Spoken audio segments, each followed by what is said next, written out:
ಚಿಕಿತ್ಸೆ ವಿಳಂಬವಾದ ಹಿನ್ನೆಲೆಯಲ್ಲಿ ನವಜಾತ ಶಿಶುವೊಂದು ಮೃತಪಟ್ಟಿದೆ ಅಂತ ಆರೋಪಿಸಿ ಮಗುವಿನ ಪೋಷಕರು ಧರಣಿ ನಡೆಸಿರುವಂತಹ ಘಟನೆ ವಿಜಯಪುರ ಜಿಲ್ಲಾಸ್ಪತ್ರೆಯಲ್ಲಿ ನಡೆದಿದೆ।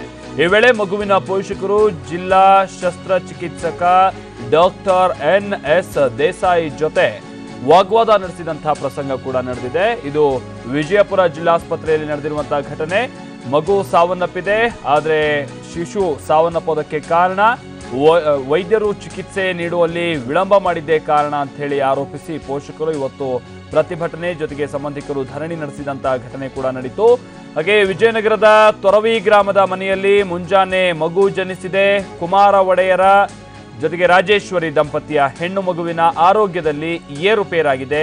ಈ ಹಿನ್ನೆಲೆಯಲ್ಲಿ ಮಗುವನ್ನ ವಿಜಯಪುರ ಜಿಲ್ಲಾಸ್ಪತ್ರೆಗೆ ಕರೆದೊಯ್ಯಲಾಗಿತ್ತು, ಆದರೆ ಮಗುವಿಗೆ ಚಿಕಿತ್ಸೆ ನೀಡದೆ ನೇರವಾಗಿ ಖಾಸಗಿ ಆಸ್ಪತ್ರೆಗೆ ರವಾನಿಸಲಾಗಿದೆಯಂತೆ। ಪರಿಣಾಮ ಆಂಬ್ಯುಲೆನ್ಸ್ನಲ್ಲಿ ತೆರಳುತ್ತಾ ಇದ್ದಂತೆ ಮಾರ್ಗ ಮಧ್ಯದಲ್ಲಿ ಮಗು ಮೃತಪಟ್ಟಿದೆ। ಆದರೆ ಖಾಸಗಿ ಆಸ್ಪತ್ರೆಗೆ ದಾಖಲಿಸೋಕೆ ವೈದ್ಯರು ಇಲ್ಲಿ ಸೂಚನೆಯನ್ನ ಕೊಟ್ಟಿದ್ದಾರೆ। ಅಕಸ್ಮಾತ್ ಆಗಿ ಏನಾದರೂ ಸರ್ಕಾರಿ ಆಸ್ಪತ್ರೆಯಲ್ಲಿ ದಾಖಲಿಸಿ ಚಿಕಿತ್ಸೆಯನ್ನ ಕೊಟ್ಟಿದ್ದೇ ಆಗಿದ್ದಲ್ಲಿ ಮಗು ಬದುಕುಳಿತಾ ಇತ್ತು ಅಂತೇಳಿ ಈ ಸಂದರ್ಭದಲ್ಲಿ ಸಹಜವಾಗಿ ಪೋಷಕರು ಕೂಡ ಸಿಟ್ಟಾಗಿದ್ದಾರೆ। ವೈದ್ಯರ ಜೊತೆ ಮಾತಿನ ಚಕಮಕಿ ಕೂಡ ನಡೆಸಿದ್ದಾರೆ। ಒಂದು ಹಂತದಲ್ಲಿ ಕುಟುಂಬಸ್ಥರು ಧರಣಿ ಕೂಡ ನಡೆಸಿದ್ದಾರೆ।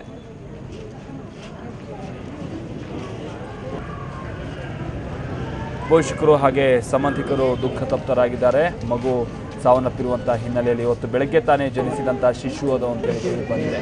ಇಲ್ಲೂ ಕೂಡ ನಾವು ಗಮನಿಸ್ತಾ ಇದ್ದಂತೆ ಬೆಳಗ್ಗೆ ಜನಿಸಿದಂಥ ನವಜಾತ ಶಿಶು ಅದು, ಆದರೆ ಚಿಕಿತ್ಸೆ ಕೊಡುವಲ್ಲಿ ವೈದ್ಯರು ನಿರ್ಲಕ್ಷ್ಯ ತೋರಿದ್ದಾರೆ ಅಂತ ಹೇಳಿ ಆರೋಪ ಮಾಡಲಾಗಿದೆ। ಮನೆಯಲ್ಲಿ ಜನಿಸಿತ್ತಂತೆ ಶಿಶು, ಆದರೆ ಆರೋಗ್ಯದಲ್ಲಿ ಏರುಪೇರಾದಂತಹ ಕಾರಣದಿಂದಾಗಿ ಜಿಲ್ಲಾಸ್ಪತ್ರೆಗೆ ದಾಖಲು ಮಾಡೋದಕ್ಕೆ ಕರೆ ತಂದಿದ್ದಾರೆ। ಆದರೆ ಆಸ್ಪತ್ರೆಯಲ್ಲಿ ವೈದ್ಯರು ಚಿಕಿತ್ಸೆ ಕೊಡದೇ ಇದ್ದಂತಹ ಹಿನ್ನೆಲೆಯಲ್ಲಿ ಈ ರೀತಿಯಾಗಿ ಮಗು ಸಾವನ್ನಪ್ಪಿದೆ ಅಂತ ಹೇಳಿ ಪೋಷಕರು ಅಳ್ತಾನೆ ಆಸ್ಪತ್ರೆಗೆ ಸಂಬಂಧಪಟ್ಟಂತಹ ಅಧಿಕಾರಿಗಳ ವಿರುದ್ಧ ಆಕ್ರೋಶ ವ್ಯಕ್ತಪಡಿಸಿದ್ರು। ಅದು ಇಲ್ಲ, ಇದು ಇಲ್ಲ, ಸೌಲಭ್ಯ ಇಲ್ಲ, ಮತ್ತೆ ಇದು ಹೆಂಗೆ ಸರ್ ಹಾಸ್ಪಿಟ್ಲ್ ವೆಂಟಿಲೇಟರ್ ಇಲ್ಲ, ಇದು ಇಲ್ಲ ಅಂತಂದ್ರೆ ಸಿಬ್ಬಂದಿ ಕೊರತೆ ಇಲ್ಲ ಅಂತಂದ್ರೆ ಜೀವಕ್ಕೆ ಯಾರು ಹೊಣೆ ಹೇಳ್ರಿ? ಈಗ ಸಿಬ್ಬಂದಿ ಕೊರತೆ, ಅದು ಸರ್ಕಾರಿ ಆಸ್ಪತ್ರೆ, ಜಿಲ್ಲಾ ಸರ್ಕಾರಿ ಆಸ್ಪತ್ರೆ ಸಿಬ್ಬಂದಿ ಕೊರತೆ ಐತಿ, ಒಂದು ಮಷೀನ್ ಇಲ್ಲ। ಈ ಬಗ್ಗೆ ಮತ್ತಷ್ಟು ಮಾಹಿತಿ ಕೊಡ್ತಾರೆ ನಮ್ಮ ಪ್ರತಿನಿಧಿ ಅಶೋಕ್ ಇಲ್ಲಿ ವೈದ್ಯರ ಜೊತೆ ಪೋಷಕರು ಮಾತನಾಡ್ತಾ ಇದ್ದಂತಹ ಸಂದರ್ಭದಲ್ಲೂ ಕೂಡ ಈ ಸಾವಿಗೆ ಯಾರು ಹೊಣೆ, ವೆಂಟಿಲೇಟರ್ ಇಲ್ವಾ ಅನ್ನುವಂಥ ಪ್ರಶ್ನೆಯನ್ನೆಲ್ಲ ಇಡ್ತಾ ಇದ್ರು। ಏನ್ ಕಾರಣ ಆಗಿದೆ ಶಿಶು ಸಾವಿಗೆ? ಯಾಕೆ ಖಾಸಗಿ ಹಾಸ್ಪಿಟಲ್ ಕರ್ಕೊಂಡೋಗಿ ಅಂತ ಇಲ್ಲಿ ವೈದ್ಯರು ಹೇಳಿರೋದು ಅಶೋಕ್? ಮಾಲ್ತೇಶ್, ಏನು ತಮ್ಮ ಮಗುವಿನ ಸಾವಿಗೆ ಜಿಲ್ಲಾಸ್ಪತ್ರೆಯ ವೈದ್ಯರ ನಿರ್ಲಕ್ಷ್ಯ ಮತ್ತು ಆಂಬ್ಯುಲೆನ್ಸ್ ನಲ್ಲಿ ಸೂಕ್ತ ಸೌಲಭ್ಯಗಳು ಇಲ್ಲದೆ ಇರುವುದೇ ಕಾರಣ ಅನ್ನುವ ಆರೋಪವನ್ನ ಮಾಡಿ ಒಂದು ನವಜಾತ ಹೆಣ್ಣು ಮಗುವಿನ ಒಂದು ಪೋಷಕರು ಒಂದು ಮಗುವಿನ ಶವದೊಂದಿಗೆ ಜಿಲ್ಲಾಸ್ಪತ್ರೆಯ ಆವರಣದಲ್ಲಿ ಪ್ರತಿಭಟನೆ ನಡೆಸಿದ ಘಟನೆ ವಿಜಯಪುರ ಜಿಲ್ಲಾಸ್ಪತ್ರೆಯ ಎದುರಿಗೆ ನಡೆದಿದೆ। ಮೂಲತಃವಾಗಿ ವಿಜಯಪುರ ತಾಲೂಕಿನ ತೊರವಿ ಗ್ರಾಮದ ಕುಮಾರ ಒಡೆಯರ್ ಮತ್ತು ರಾಜೇಶ್ವರಿ ಎಂಬ ದಂಪತಿಗೆ ಇವತ್ತು ಬೆಳಿಗ್ಗೆ ತೊರವಿ ಗ್ರಾಮದ ಮನೆಯಲ್ಲಿ 6:30 ವೇಳೆಗೆ ಒಂದು ಹೆಣ್ಣು ಮಗುವಿನ ಜನನವಾಗಿತ್ತು।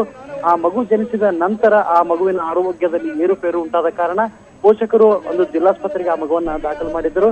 ಜಿಲ್ಲಾಸ್ಪತ್ರೆಯ ಆರೋಗ್ಯಾಧಿಕಾರಿಗಳು ಮಗುವನ್ನ ಪರೀಕ್ಷಿಸಿ ಕೂಡ ಈ ಮಗುವಿಗೆ ಹೆಚ್ಚಿನ ಚಿಕಿತ್ಸೆಯ ಒಂದು ಅವಶ್ಯಕತೆ ಇದೆ, ಕೂಡಲೇ ಇದನ್ನ ಖಾಸಗಿ ಆಸ್ಪತ್ರೆಗೆ ದಾಖಲು ಮಾಡಬೇಕು ಅನ್ನೋ ಒಂದು ಸಲಹೆಯನ್ನು ಕೂಡ ನೀಡಿದ್ರಂತೆ।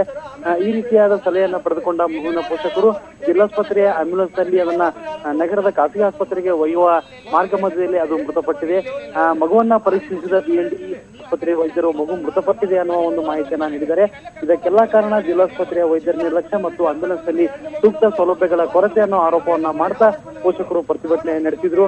ಜೊತೆಗೆ ಜಿಲ್ಲಾ ಶಸ್ತ್ರಚಿಕಿತ್ಸಕ ಡಾಕ್ಟರ್ ದೇಸಾಯಿ ಜೊತೆ ಕೂಡ ವಾದವನ್ನ ಮಾಡಿದ್ರು। ಒಂದು ಹಂತದಲ್ಲಿ ಮಾತಿಗೆ ಮಾತು ಬೆಳೆದು ಪರಿಸ್ಥಿತಿ ವಿಕೋಪಕ್ಕೂ ಕೂಡ ಹೋಯಿತು। ಆದ್ರೆ ಜಿಲ್ಲಾ ಶಸ್ತ್ರಚಿಕಿತ್ಸಕ ಇರ್ತಕ್ಕಂಥ ಡಾಕ್ಟರ್ ದೇಸಾಯಿ ಅವರು ಎಲ್ಲ ಆರೋಪಗಳನ್ನ ತಳ್ಳಿ ಹಾಕಿದ್ದಾರೆ। ನಿಮ್ಮ ಮಗು ಮೊದಲೇ ಕೂಡ ಒಂದು ಕಂಡೀಷನ್ ಅದರದ್ದು ಕ್ರಿಟಿಕಲ್ ಆಗಿತ್ತು, ನಾವು ಕೂಡ ಮಾಹಿತಿ ನೀಡಿದ್ದೀವಿ, ನೀವು ಮಾಡತಕ್ಕಂತ ಆರೋಪ ಇದು ಸುಳ್ಳು ಎಂಬ ಒಂದು ಆಶ್ವಾಸನೆಯನ್ನ ಕೂಡ ಅವರಿಗೆ ನೀಡಿದ್ರು। ಇದಕ್ಕೆ ಪೋಷಕರು ಕೂಡ ತೀವ್ರ ತರಾಟೆಗೆ ಎದ್ದುಕೊಂಡ್ರು। ಈ ಹಂತದಲ್ಲಿ ದೇಸಾಯಿ ಅವರು ಈ ವೇಳೆಯನ್ನು ನಾವು ತನಿಖೆಯನ್ನ ಮಾಡ್ತೀವಿ, ಇದರಲ್ಲಿ ತಪ್ಪಿತಸ್ಥರು ಕಂಡು ಬಂದರೂ ಕೂಡ ನಾವು ಕ್ರಮ ಕೈಗೊಳ್ಳುತ್ತೇವೆ ಅನ್ನೋ ಭರವಸೆ ನೀಡಿ ಆ ಪೋಷಕರನ್ನ ಸಮಾಧಾನ ಮಾಡಿ ಅವ್ರನ್ನ ವಾಪಸ್ ಕಳಿಸಿಕೊಟ್ರು। ಒಟ್ಟಾರೆಯಾಗಿ ಪೋಷಕರು ಜಿಲ್ಲಾಸ್ಪತ್ರೆಯ ವೈದ್ಯರು ಮತ್ತು ಆಂಬ್ಯುಲೆನ್ಸ್ ಸೂಕ್ತ ಸೌಲಭ್ಯಗಳ ಬಗ್ಗೆ ಕೊರತೆಯ ಬಗ್ಗೆ ಒಂದು ಧ್ವನಿ ಎತ್ತಿದ್ರೆ ಜಿಲ್ಲಾ ಶಸ್ತ್ರಚಿಕಿತ್ಸಕರು ಇದನ್ನ ಅಲ್ಲಗಳೆದಿದ್ದಾರೆ। ಜೊತೆಗೆ ತನಿಖೆ ಮಾಡಿ ತಪ್ಪಿತಸ್ಥರ ವಿರುದ್ಧ ಕ್ರಮ ಕೈಗೊಳ್ಳುತ್ತೆ ಅನ್ನೋ ಒಂದು ಭರವಸೆ ಕೂಡ ನೀಡಿದ್ದಾರೆ Maltesh. Okay, thank you Ashok. Sir